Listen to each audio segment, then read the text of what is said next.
The State Board of Education is reviewing how we set guardrails for the ESA, the Empowerment Scholarship accounts, and how we try to prevent people from using those for things that are not related to the curriculum.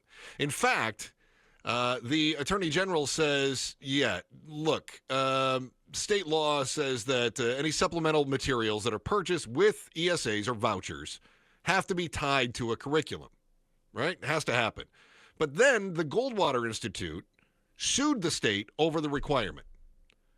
Now, the Arizona Superintendent of Public Instruction, Tom Horne, said that he and the Arizona Department of Education are on the Goldwater Institute's side. He joins us right now, the Superintendent of Public Instruction, Tom Horne. And Tom, it's great to have you. Thank you so much for making time with us and joining us. And those of you that are watching on the KTAR.com or on the app or on YouTube, you can see Tom is joining us in studio via video as well. So, Superintendent Horne, great to have you back. Thank you so much. It's great to be with you, and I'm going to try to imitate your resonant voice.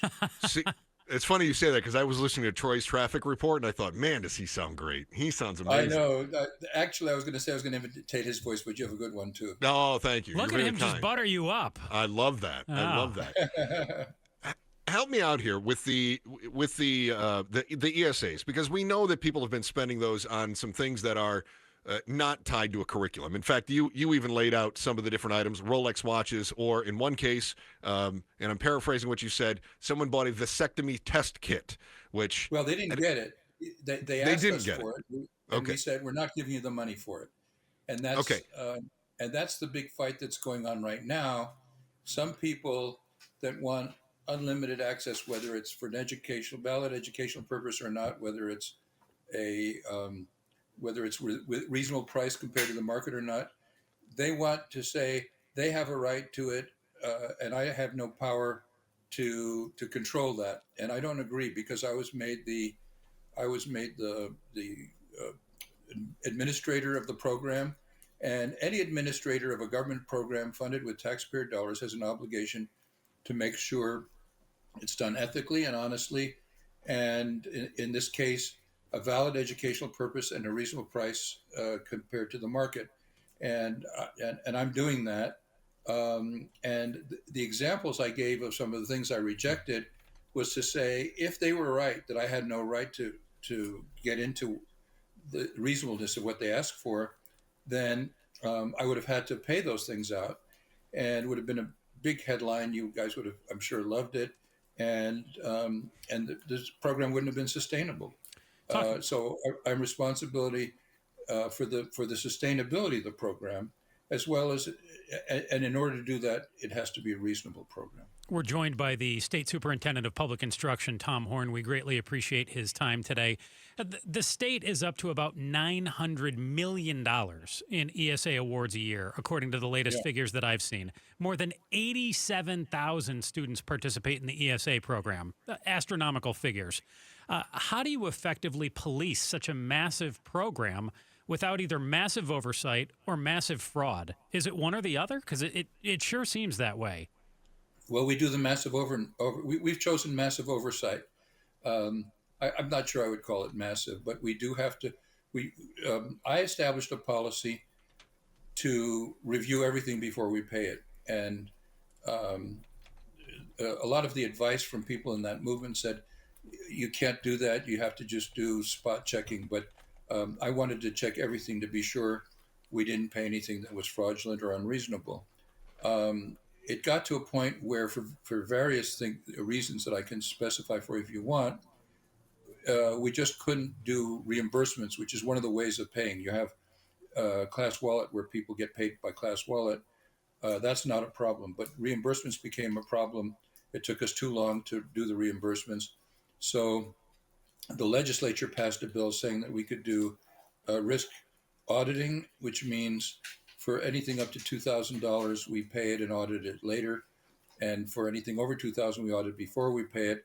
And if we find anything improper when we do it later, we either debit the account, or if there's nothing left in the account, we claw back the money.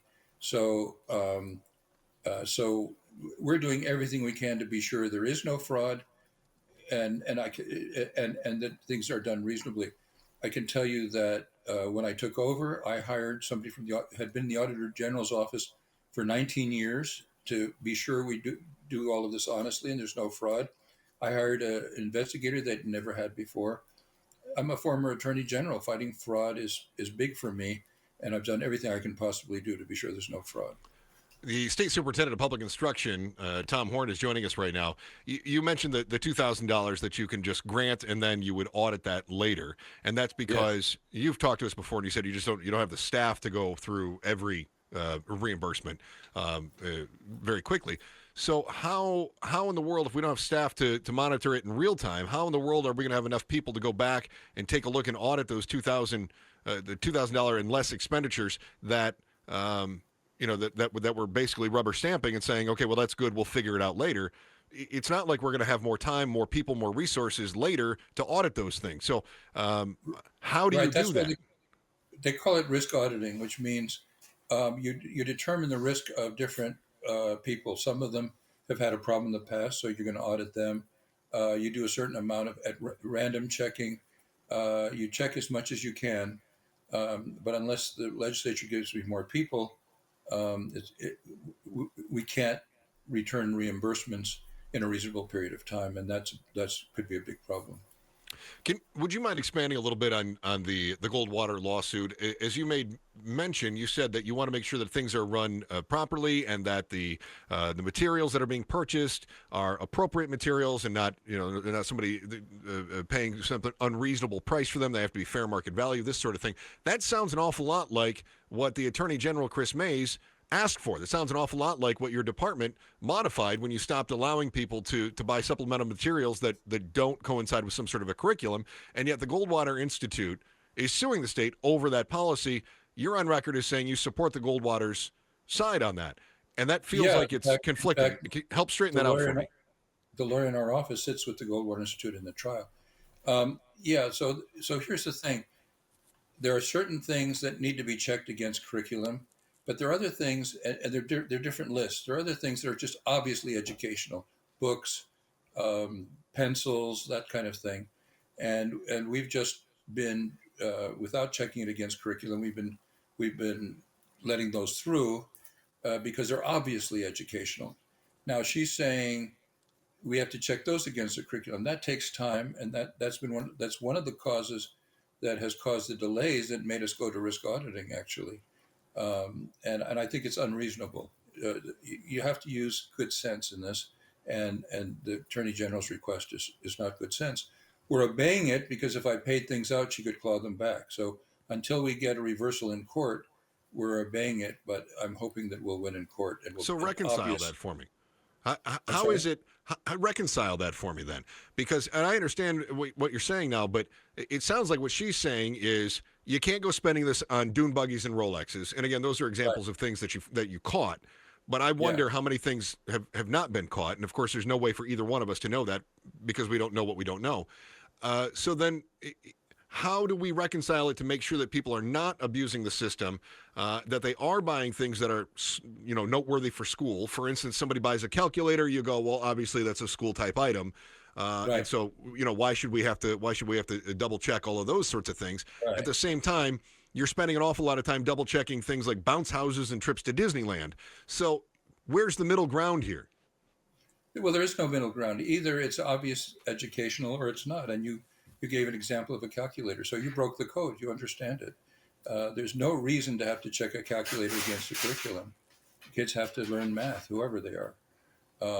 Books, pencils. There are certain obviously educational things. She's making us do something ridiculous that doesn't reflect good sense, and we hope the court will reverse it.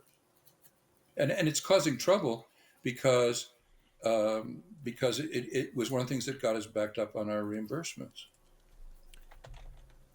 Arizona State Superintendent of Public Instruction, Superintendent Horne, thank you so much for your time this afternoon. We greatly appreciate it. It's great to be with you guys. I'm glad to come back anytime you want me. I'm sure Good. We'll have we really you back. appreciate it. Thank you so much. Superintendent of Public Instruction, Tom Horne, our guest. Thanks for watching The Chris and Joe Show.